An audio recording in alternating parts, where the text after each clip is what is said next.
हरिद्वार में यहां आपको कोई शांत जगह नहीं मिलेगी। मेरे साथ आइए, मैं आपको ऐसी जगह ले चलता हूं जहां शांति हो, एकांत हो।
आज तक बहुत सारे साधु, संत, योगी, महर्षि यहाँ आए हैं, परंतु इतने भावपूर्वक किसी की सेवा करते हुए मैंने आपको कभी नहीं देखा।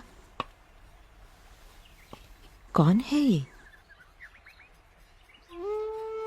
जो कुछ भी है यही है। इनके आगमन से हरिद्वार सच में हरि का द्वार बन गया। हाँ?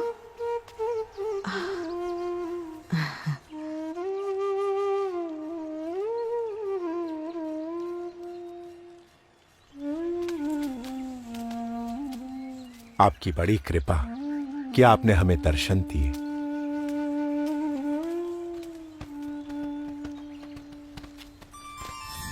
सबकी भक्ति का स्वीकार करना और ज्ञान की परम अवस्था में रहते हुए भी भक्ति का एक भी अवसर जाने न देना, वो नीलकंठ वर्णी की निजी रीत थी।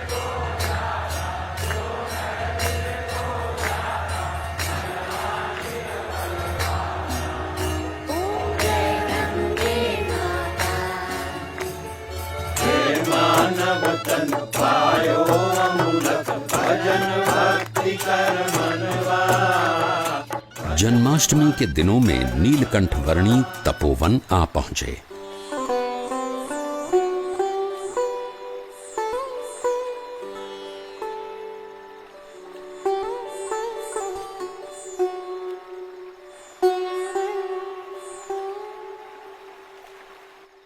इस तपोवन में रम्यक मुनि और ध्रुव जी से लेकर आज तक बहुत ऋषियों ने तपश्चर्या की है, पर हम लोग सबसे अधिक भाग्यशाली है कि स्वयं आप हमें कल्याण प्रदान करने के लिए यहाँ पधारे। मैं मुमुक्षुओं से मिलने के लिए सदैव उत्सुक रहता हूँ। धन्यवाद प्रभु। यहाँ ऋषिकेश में भगवान श्री राम के भाई लक्ष्मण जी ने तपश्चर्या की थी, इसलिए यह मंदिर लक्ष्मण मंदिर के नाम से प्रचलित है। यहाँ उपवित परिवर्तन करने की विशेष महिमा है। मनुष्यों और परमात्मा के बीच का एक मार्ग प्रस्थापित करने के लिए कटिबद्ध और भवसागर में डूब रहे जीवों को उबारने के लिए संकल्पबद्ध नीलकंठ वर्णी ने गढ़वाल प्रदेश में अपनी कल्याण यात्रा को आगे बढ़ाया।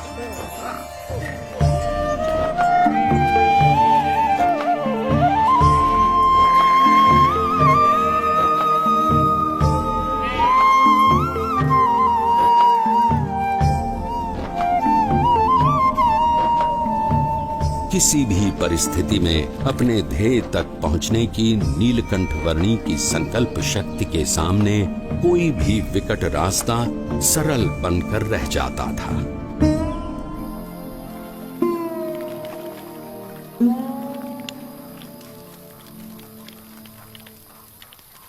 अरे उस बच्चे को देखो, इतनी ठंड में इतने कम कपड़े, ये जिंदा कैसे रहता होगा? प्रकृति की हर कठिनाई को हंसते मुंह सहकर भी प्रकृति के तत्वों का आनंद लेते रहना नीलकंठ वर्णी के लिए सहज था।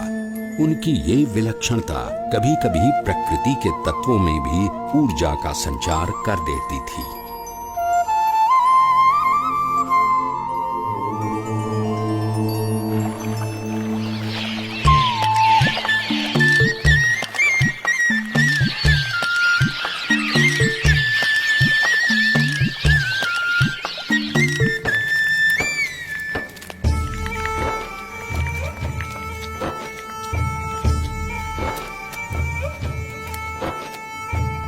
ये मनभंग पर्वत है और वो चित्तभंग पर्वत, और वहां दूर नदी के किनारे जो दिख रहा है वो है श्रीपुर गांव।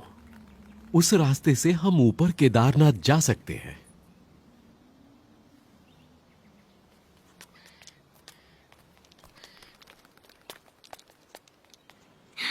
ये क्या बना रहे हो? ये जीव है और ये ईश्वर है, और ये उनके ऊपर माया का घोर अंधकार। ये क्या?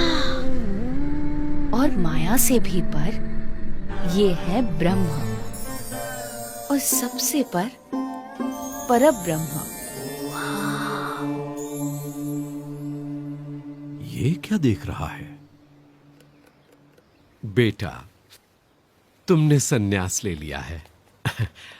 अच्छा किया है, पर इतनी छोटी उम्र में तुम्हें क्या पता कि कितना संघर्ष, कितनी विकटताएं होती हैं एक सच्चे सन्यासी के जीवन में। यदि पुरुष प्रयत्न में कोई कमी न रहे तो परमात्मा कृपा करके सारी विकटताओं को पार करवा देता है। अगर मन के पक्के हो तो शायद तुम निर्भयता से घने वनों को पार कर लोगे, भयानक जानवरों का भी सामना कर लोगे, और ऐसी कई विकटताओं को पार कर लोगे जो सामान्य मानव नहीं कर पाता। पर सन्यासी का जीवन अपने आप में एक संघर्ष है। साधु का जीवन कोई गुलाब के फूलों की सेज नहीं कि जिस पर आराम से सो जाओ, पर वो दो धार वाली तलवार है जिस पर मृत्यु पर्यंत चलना है। जहां ध्येय शुद्ध हो वहां उसे पूर्ण करने के सारे मार्ग परमात्मा तय कर देते हैं।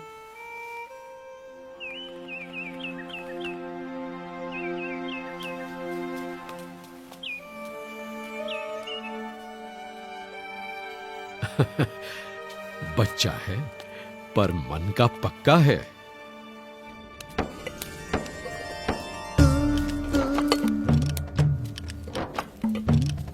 दुर्गम पहाड़ियों के बीच से भी रास्ता निकाल लेना, भयानक परिस्थितियों से भी बड़ी सहजता से निकल जाना, और भोजन के लिए जो कुछ भी मिले उससे अपने शरीर को अनुकूल कर लेना नीलकंठ वर्णी भली भांति जानते थे।